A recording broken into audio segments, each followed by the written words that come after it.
cover. Naikabit na po namin lahat sa kanyang mini driving lights. So testingan mo, ikutin pa kaliwa. Ayan, mataas o. Kaliwat kanan.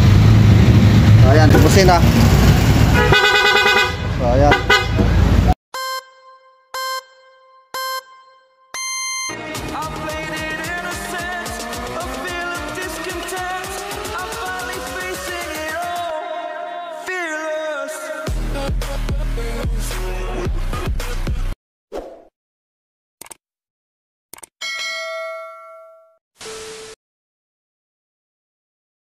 So yun, syempre, na ito na naman tayo at muling nagbabalik sa Auto Supply nung kung saan di kalidad at mura ang mga bilihin. So mapapagkatiwalaan po at talagang di kalidad ang kanilang mga produkto dito sa AE Auto Supply. So nandito po tayo upang gawin natin itong PCX 160 at ikakabitan ng dual contact horn. So syempre, shoutout nga pala po kay boss, yung may-ari. So ayan po, sa isang nakatrabaho. So ayan. Ayun CJ. So siya po. So, shoutout po sa kanilang madam na nakasya. So hi. Okay. Bago ang lahat, kung hindi ka pa nakasubscribe dito sa aking YouTube channel, baka naman. And then syempre, bago pa humaba itong ating video, ay simulan na natin magbaklas ng mga pairings ng PCX 160. So ayan, syempre, at dahil sa madami ng tutorials na mga lumalabas sa pagbabaklas ng pairings itong ating PCX 160, hindi ko na po ituturo yung step by step ng pagbabaklas. So panoorin nyo na lang po ang aking pagbabaklas sa pairings ito dahil medyo madami pong babaklasin. Siyempre, simulan na natin ang pagbabaklas. Tama na yan, hindi mo na. Tama na yan. Hoy Parkoy, tumagay ka. Tumagay ka. Nananapit na lang muna. Naghihintay na kaabang. May magjo-joke sabay kampay. Biglang inom sabay dighay. Kwentuhan na walang saysay. Tawanan na walang humpay. Pang-drinking marathon ang laban. Tuloy-tuloy lang ang inuman. Medyo may amats na ako. Okay lang yan, pareho tayo. Tama na yan, inuman na. Tama na yan. Hoy Parkoy, tumagay ka. Tumagay ka. Nananapit na tayo muna. Naghihintay na kaabang. Tama na yan, inuman na. Tama na yan. Hoy Parkoy, tumagay ka. Tumagay ka. Nananapit na lalamunan. Naghihintay ng kaabang. La la la la la la lasing. La la lasing. La la la la la lasing. La la lasing. La la la la la lasing. La la lasing. La la la la la. So ayan guys, at tapos na po namin baklasin ang cover. So medyo nahirapan kami dahil ito ay sumunod. So sumama po siya sa ikot ng kanyang tornilyo.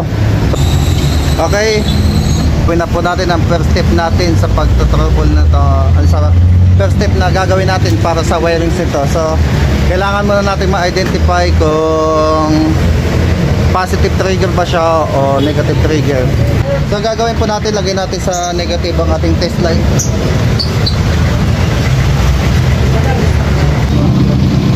Inalam ko lang po para alam ko kung ano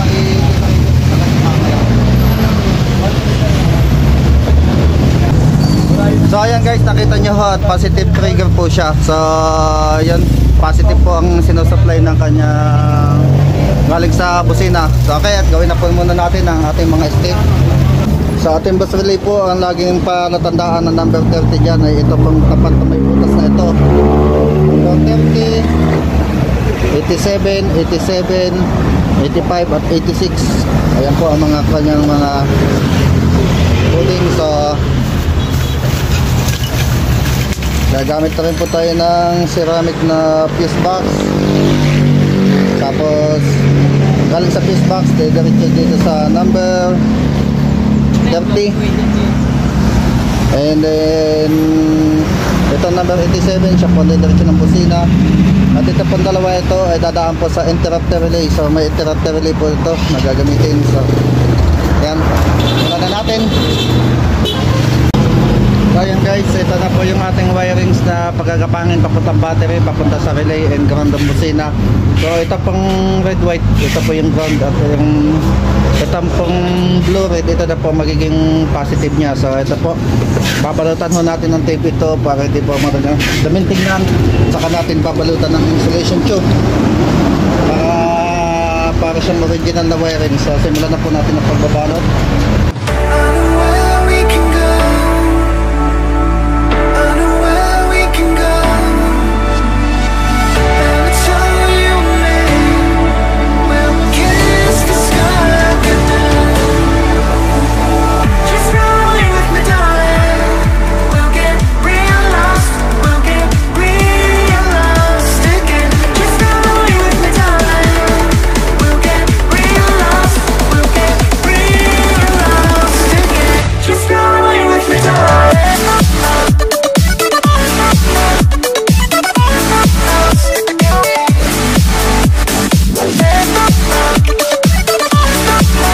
Hour later.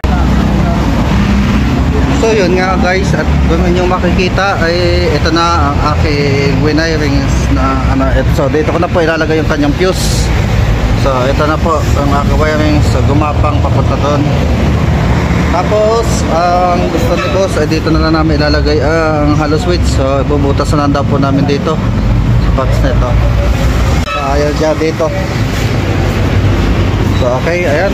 At ito nga po, dito na nagpatuloy ang ating wiring. So tumuloy na dito sa ating relay. So ito po ang interrupter na nakakonect sa 85 at 86. Tapos ang kanyang busina ay dito. So wala pong sabit yan. Ayan, kanyang makikita ho. Ayan, ayan ho, wala pong sabit yan. Tapos ito ho ang isa sa ibabaw ng kwan. So wala din po sabit yan. So malaki pa ho ang distansya yan dito pasok daliri. Tapos ito naman po yung numericha dito sa ating galing sa handlebar switch. So didiretso po siya dito sa hollow switch. So nakakonect na po yung kanyang common. So normally open pala po ito. Ayan, dito. Ito nga dito normally open. So ayan, dito po natin i-connect.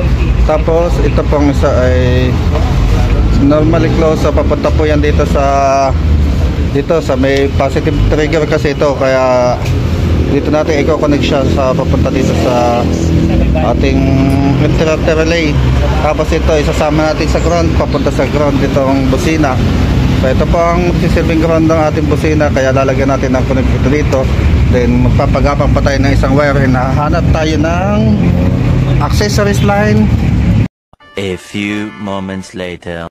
So update guys sa aking ginagawa ay ito, magdadagdag pa daw kami na mini driving light. So ayan po yung brand ang pinabili ko.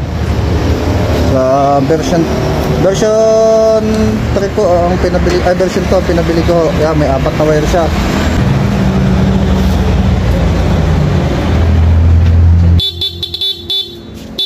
So ayan po, stock na ho. At patutulogin na natin yung dual contact. So ayan po yung dual contact. May interrupter relay.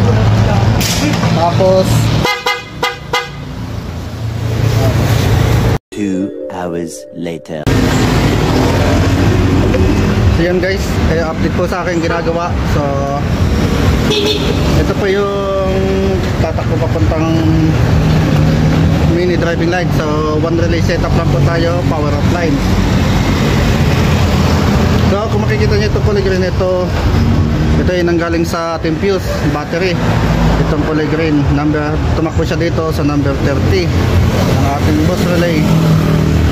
So ito naman pong makikita niyong kulay pula ay tumakbo papunta sa common ng ating domino switch. So domino switch po ay nandun sa manibela. So ayan po sa manibela.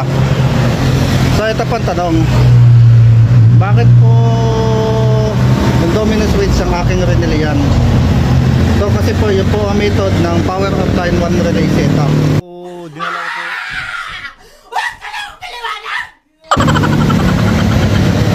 So ito po ang dalawang kulay pula na ito. Itong may balat na ito, ito ang tatakbo papuntang high, at ito naman ang tatakbo papuntang low, papunta dito sa balas ng ating mini driving light. So ang linya ng ating low, itong kulay dilaw. So ito naman po kulay pula ay ang ating bright ng ating mini driving light. So ayan. Kaya ho ang 87 na ito tumakbo papunta sa switch, sa ating domino switch, kasi po yan po talaga ang method. Ano gusto mo sabihin? Tapos ito naman po number 86 ay tumakbo po papunta sa accessories line ng ating PCX 160. Then ito naman po 85, ito po yung tumakbo papuntang battery. Ito po yung kanyang pinakang ground. So dito na din po tayo magkukuha ng sa itong ground ito. Yan, number 85. Dito na din po tayo kukuha ng ground ng ating mini driving light. So at ito na po yung ground ng ating mini driving light. Naglagay na tayo ng kulay green na wire. So ayan ho, at malinaw na ho ang ating method ng ating mini driving lights. So guys, ayan na po ang finished product ng ating ginawa na pag-install ng double contact horn and mini driving light. So ito ho ang kanyang fuse box. So ito po ang kanyang mga linya. So ayan pa ho, tumakbo ho yung Run. ito ho, nakikita nyo. So medyo bukod po ang linya ng mini driving lights at saka yung dual contact horn. So dito po yan. So ito po ang kanyang halo switch. So dito po pinalagay na may-ari. So ayan, dito po pinalagay. Tapos pagka ilan po natin yung susi, ayan, nakailaw po siya, may kulay puti po siyang ilaw. Ayan, medyo nangangain ang pano. Gago! So yun, eto nga guys, at tapos na po ang ating ginawa na PCX 160.